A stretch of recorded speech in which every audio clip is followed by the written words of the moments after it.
Hey guys, so we were learning about personal narratives. Yesterday I talked about them a little bit, did a mini lesson. I'm going to do another mini lesson about it. Personal narratives is a story about yourself, right? And we said that in a story about yourself, you are the main character. So you're the most important character in the story, and you use words like I, me, mine, or myself, or my. You can write about a person, a place. You can write about a place that you went, an event, something important that happened, about you and your family, or about pets. Then you have to use your imagination to remember that story. You have to draw about it, and you have to write about it. And then we also said that that we're going to write small moments about um, in our life. We're not going to write like something that happened in a long amount of time, but something that happened in a short amount of time. This is about time. So you don't want to talk about how maybe you went on a trip to Hawaii. That's going to be kind of like a whole week. We want to talk about one specific moment that happened. So it says, it looks at a specific moment and it has like a little magnifying glass because you have to look into just one little time. What happened that one little time? And it's about a true story, just like the Pilgrims and Thanksgiving is a true story. And it shares a feeling. It could be like a feeling that one's like scared, happy, sad, angry, surprised, or silly. Let me show you that really close, much closer. Do you see those happy faces? And then it says that it should have lots of details. You have to tell us a lot about what's happening in the story, and that it should have a beginning, like the beginning when you are eating an apple. Then it's the middle of the story, and then there's the end, like an apple. When you eat it, first it's a whole apple, then part of the apple, and then like just the apple core.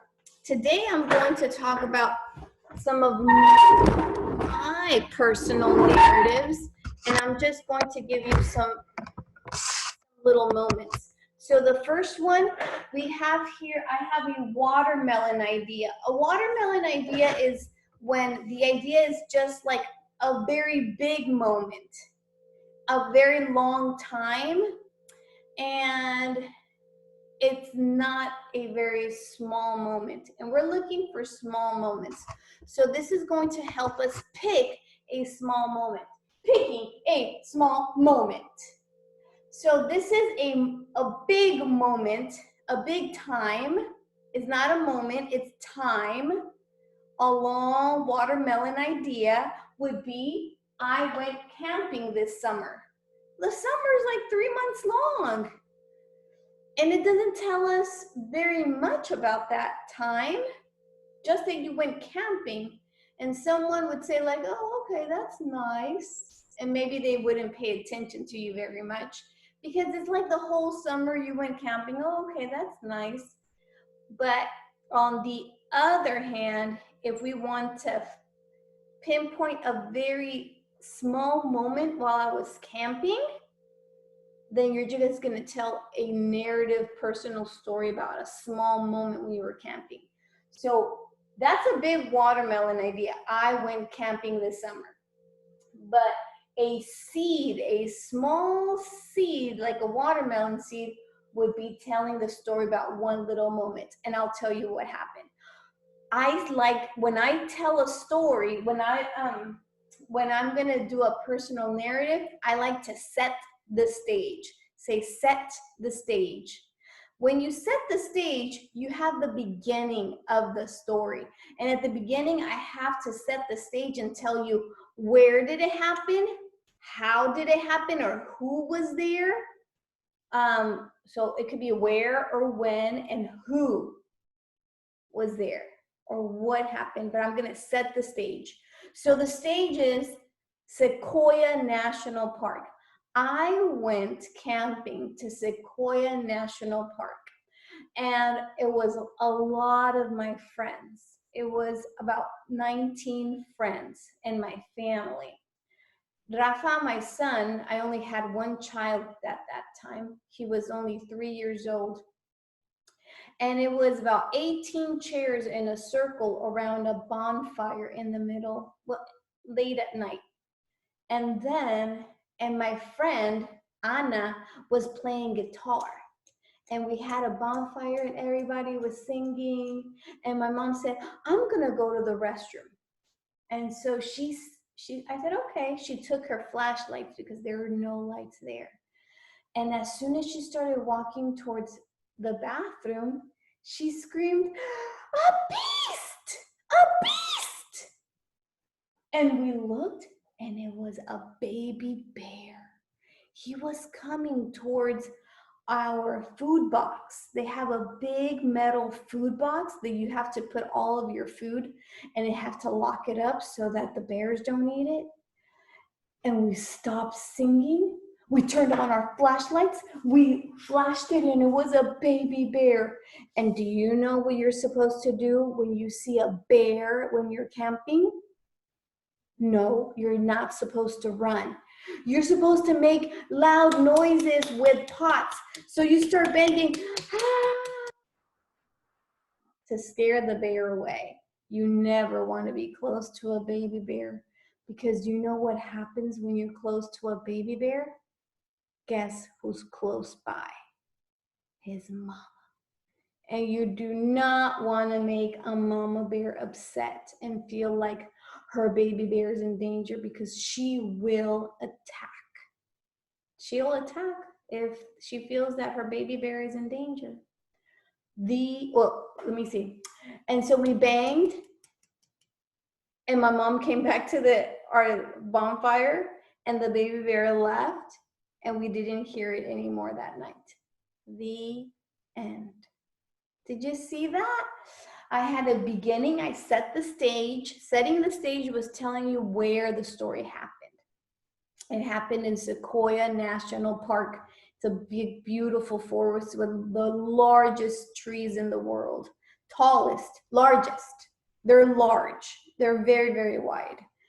The tallest trees are somewhere else in the redwood forest. I've seen those too.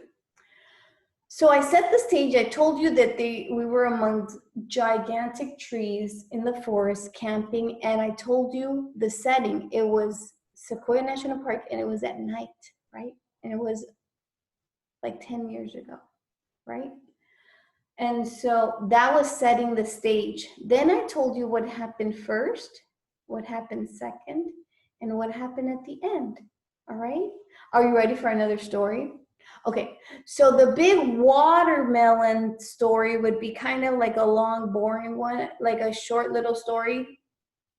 Like, I went to Disneyland.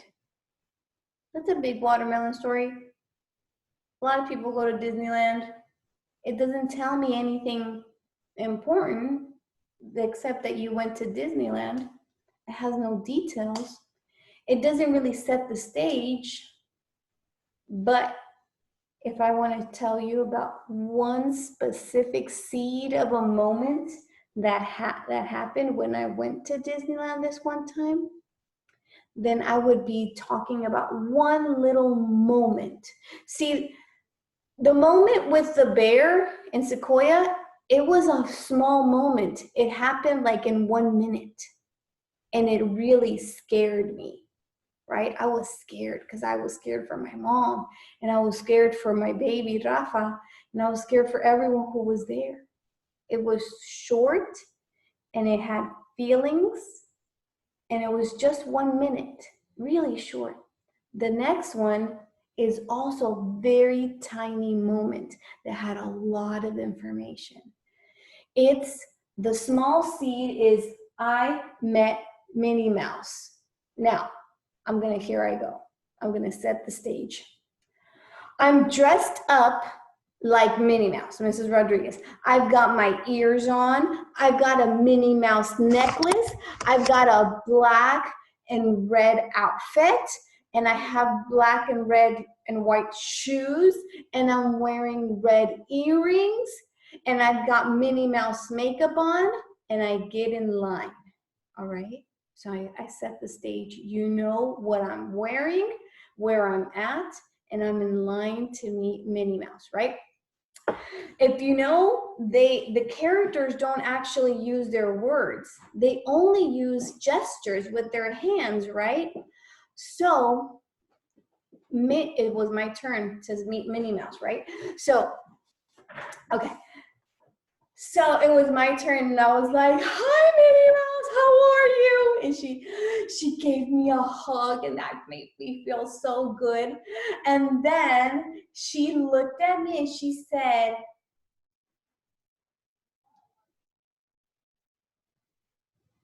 she told me that she liked my necklace. And I said, "Minnie, I wore this for you. I love you, Minnie Mouse." And she's like, "I love you." And I said, "Oh, Minnie Mouse." And she said that she loved my ring. I said, "You like my ring, Minnie Mouse?" So excited. I'm just excited telling you the story. Okay, so she said, "I like your ring." And I said, "Minnie Mouse, I got it because I got married." And she said, uh-oh, here we have. So I got it because, está bien, because I got married. Minnie Mouse, do you have a ring? And then Minnie Mouse went like this.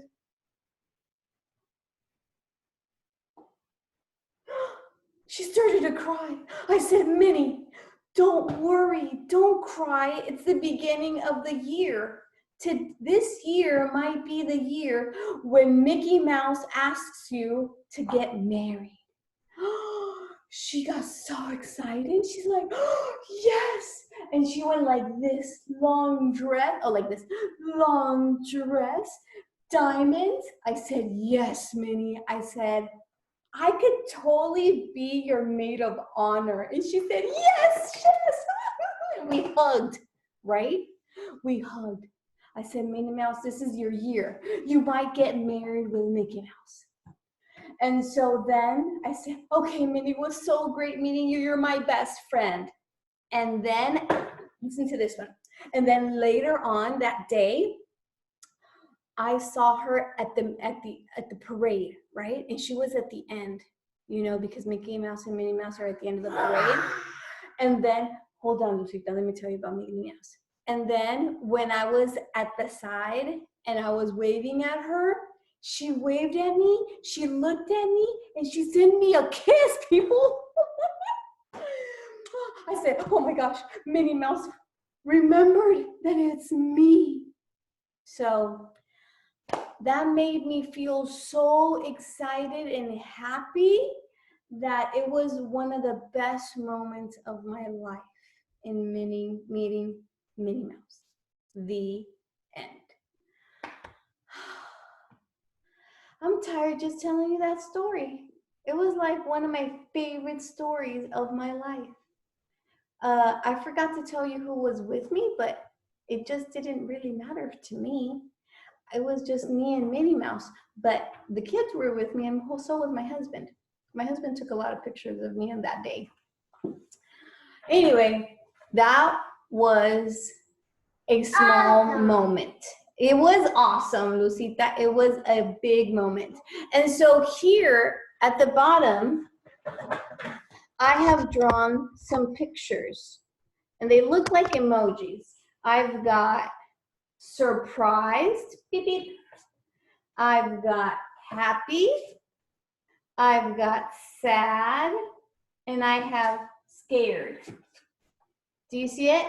So far, I've told you a happy moment with Minnie Mouse, and a scared moment. I have 2 more stories to share. Are you ready? Okay, so How am I doing in telling you the beginning, the middle, and the end of the story? Good? Okay. So here's a big seed. I had a surprise birthday party. Okay? So that's a watermelon. It has no details and it's a whole day. A lot of things happen in one birthday party, right? Okay. But I want to talk about a small moment in that birthday party that I was like surprised, right? So my husband, are you ready? Here you go. It was my birthday party. I just set the stage and I told you when it happened. It was on my birthday, right? My husband sent me with my friends to Tijuana, Mexico to go buy some stuff that we needed for our church.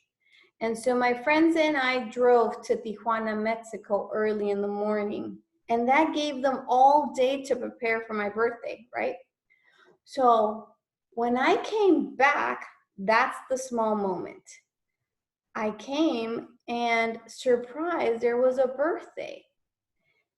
And there's more. When I came to the back of my house, there were more people. And on my backyard, there was a machine that it was a bull, a mechanical bull. All right? And they made me get on that mechanical bull. And I was 35 years old. I don't think that it was a great idea for me to get on that bull. But my husband had rented a mechanical bull to be on my yard. And so I was very surprised. I got on that bull, and luckily the guy who was managing the machine went really slow, and then he went a little bit faster, and then I fell down. Other people got on it, but I was so surprised that day. The end. Another story. It was just a small moment. The birthday, I didn't tell you everything about what happened on my birthday, but I told you a small moment, right? When it was just like 2 minutes, right? That I got onto that bull, mechanical bull. So it's just a small moment. And this week, I'm going to have you watch a lot of videos about small moments, just stories where something special is happening just in a small amount of time. Okay, so that one would cover surprised, okay? And the last one would be sad. Aw, okay. The watermelon story is, when I was little, I didn't like school. Let me say that again. When I was in first grade, I didn't like school. But does it tell you the reason why I didn't like school? Or does it do you know a story about why I didn't like school? No, it's too big. It's a big watermelon story. So I'm gonna share with you a small moment. So when I was in first grade, I'll set the stage. When I was in first grade, I was in a school where everyone spoke English, except for me. I didn't know how to speak English. I know now because I went to school, but when I was in first grade, I did not know how to speak English, and everyone else did. I didn't even know there was an English or a Spanish. I just knew that I didn't understand them and they didn't understand me. That happened in kindergarten too. I definitely thought everyone understood me. In kindergarten, I thought everyone understood me. And so I would speak Spanish and I was like, oh, hey girl, you're my friend, blah, blah, blah. But I would speak Spanish, right? I didn't even know they didn't understand me. In first grade, they didn't understand me either. And I didn't know how to communicate very well. So I didn't like doing my homework because I didn't know how to do my homework. And my parents, they didn't speak any English either. So they couldn't help me with my homework either. And it was really hard to go to school every day because I couldn't do my homework. I just didn't know how to get it done. I didn't have they wanted me to do something that was called definitions. They would give me a word and I would have to write what it meant. I didn't know what the words meant.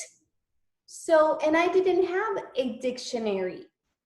I didn't have so anyhow, there was one small moment when my teacher said, I think she said, Maria, where's your homework?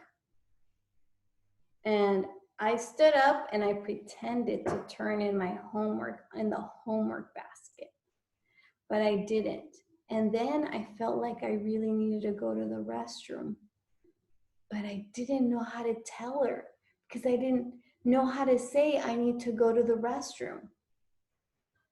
So I peed my pants, and guess what?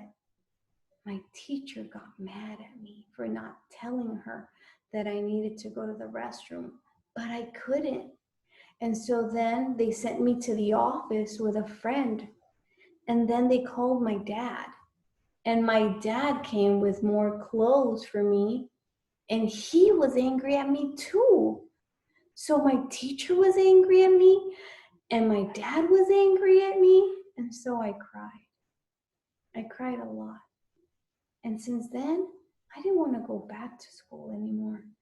So every weekend, I would feel really sad when I knew that Monday was close. I said, I don't want to go back to school. Maybe something bad will happen again. And I was really sad. I was sad for a really long time until probably for a long time. I don't know, until third grade, I think. That teacher was nice to me. So that was the small moment when I didn't like school, and that's why I knew I didn't like school, because my teacher was upset at me and I peed on my pants. The end. Another story. What did you think about that story? Did it make you feel sad? Did you like that story, Lucita? Oh, you like that one? So, did any of my stories make you have feelings inside? Did you feel sad with me? Did you feel surprised with me on the bull riding? Did you feel excited with me when I talked about Minnie Mouse? And did you feel surprised or scared when the bear was there? A good small moment will always help you have a feeling inside, all right? So it shares a really good feeling. It shares a strong feeling, even if it's a sad or a happy or angry. It shares a really good feeling. All right, that's a mini lesson that's longer than I expected, but I had to tell you a lot of my own stories. All right, thanks for listening. Bye.